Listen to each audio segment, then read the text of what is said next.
और उस संदर्भ में जो राज्य में इलीगल माइनिंग की जांच ईडी कर रही है, उस संदर्भ में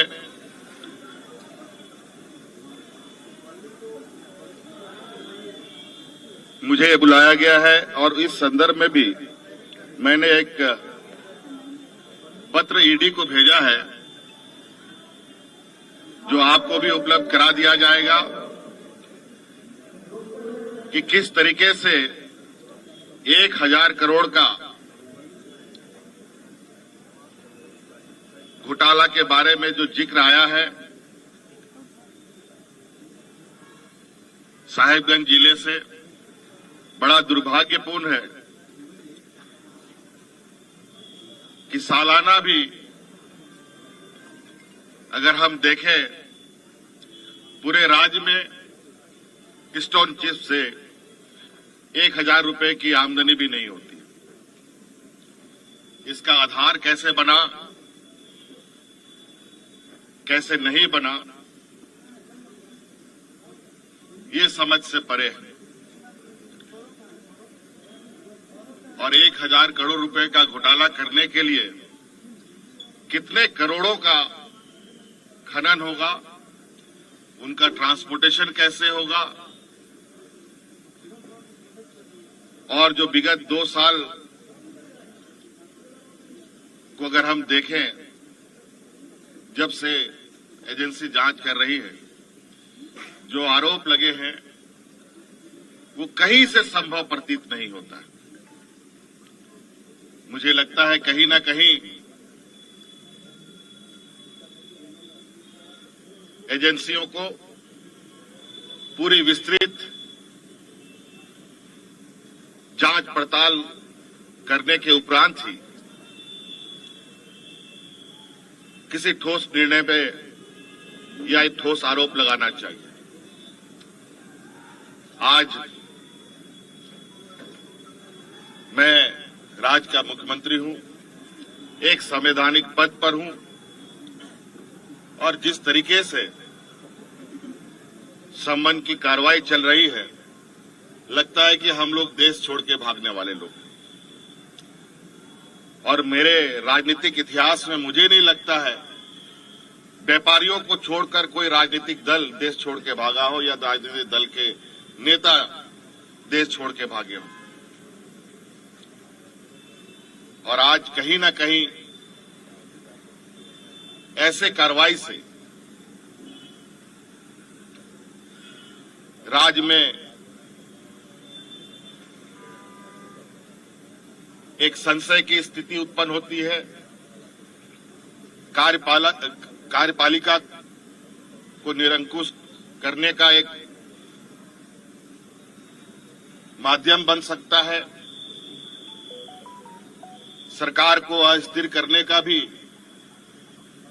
एक षड्यंत्र कहा जा सकता है। कहा जाए कि जो हमारे विपक्ष हैं, जो सरकार बनने के बाद से ही सरकार गिराने के षड्यंत्र लगे हुए थे, और यह षड्यंत्र की पनडुब्बी जो पानी में डूब डूब करके काम कर रहा था, ऊपर आने की ताकत नहीं रख रहा था, आज उस पनडुब्बी को धीरे धीरे बाहर लाने का प्रयास किया जा रहा है।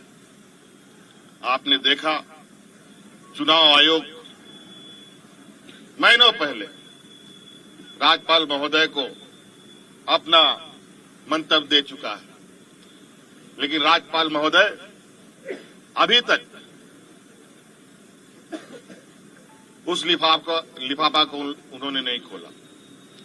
मुझे लगता है कि वो भी किसी समय का इंतजार कर रहे थे। और आपने सुना है, पूरे देश के खबरों में चला, महामहिम ने दूसरा मंतव्य चुनाव आयोग से मांगा है, जो बिल्कुल ही असंवैधानिक था। और जब हमने इसकी जानकारी चुनाव आयोग से लिया तो पता चला कि महामहिम ने कोई दूसरा मंतव्य नहीं मांगा, लेकिन खबरों में चलाते जरूर है, उनका बयान जरूर आता है और राज्य में फटाके बम फोड़ने की बात करते हैं और उनका बयान आता है, ईडी का सम्मन चालू हो जाता है और उसके बाद धड़ाधड़ सत्ता पक्ष के विधायकों पर छापामारी होती है, कभी इनकम टैक्स का, कभी ईडी का। बड़ा दुर्भाग्य है। और जो मुझे अभी जो खबर आ रही है, और भी विधायकों के ऊपर, सत्ताधारी विधायकों के ऊपर ये छापा मारने की तैयारी कर रहे हैं। ये कहीं ना कहीं राज्यपाल भी राजनीतिक से जो संवैधानिक पद है, जिसको हम कहते हैं कि ये पार्टी से संबंध नहीं रखता है, निष्पक्ष का विचार आता है, लेकिन मुझे नहीं लगता है ऐसे कार्यकलाप से कि वो ऐसे षड्यंत्रकारी राजनीतिक को और दलों को संरक्षण दे रहे हैं।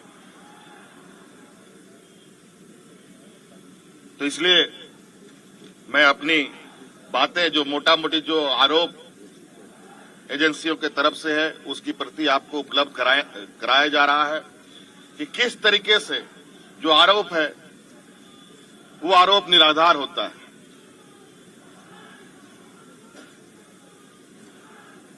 जब हमारा सरकार के कार्यकाल में रेवेन्यू की इतनी जबरदस्त बढ़ोतरी होती है, बड़े पैमाने पर कार्रवाई होता है,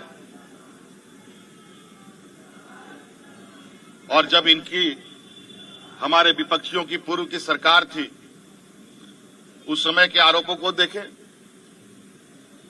रेवेन्यू में भी नुकसान, कार्रवाई में भी धीमी गति। जब राज्य के संसाधन को हम बढ़ा रहे हैं, राज्य के समग्र विकास की एक लंबी लकीर खींची जा रही है, आज ऐसे में कहीं न कहीं सरकार की जो छवि है और सरकार के ऊपर जो विश्वास राज्य के जनमानस पर बढ़ा है, विपक्षियों को बिल्कुल अब ये स्पष्ट हो चुका है कि वो अब राजनीतिक हाशिए पर जा चुके हैं।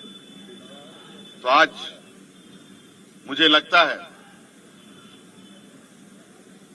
इस देश का लोकतंत्र का सम्मान होना चाहिए और लोकतंत्र के अंदर जो कार्य करने वाले लोग हैं उसको भी निष्पक्ष तरीके से अपना काम करना चाहिए। और मैं बिल्कुल आश्वस्त और विश्वास के साथ कह सकता हूं, और आज मैं जा रहा हूं,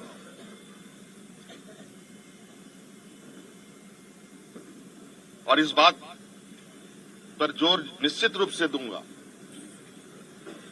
कि आखिर ये कार्रवाई करने के पीछे का वजह क्या है। आज गिट्टी बालू देश का सबसे बड़ा अगर रेवेन्यू व्यवस्था है, तो मैं तो कह रहा हूं आप लोगों के समक्ष कि गिट्टी बालू जो पत्थर चिप्स है, बालू है, इसको मेजर मिनरल में भारत सरकार शामिल कर ले, और जो कोयला लोहा है वो राज्य सरकार के माइनर मिनरल में शामिल कर दे। मैं आश्चर्यचकित हूं कि इतने बड़े आरोप इतने हल्के में कैसे मुख्यमंत्री के ऊपर लगाया जा सकता है। धन्यवाद। जोहार।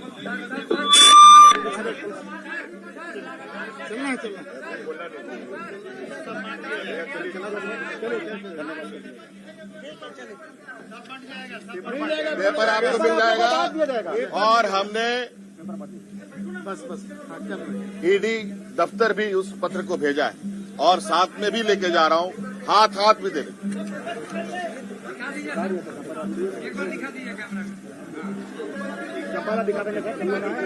चलिए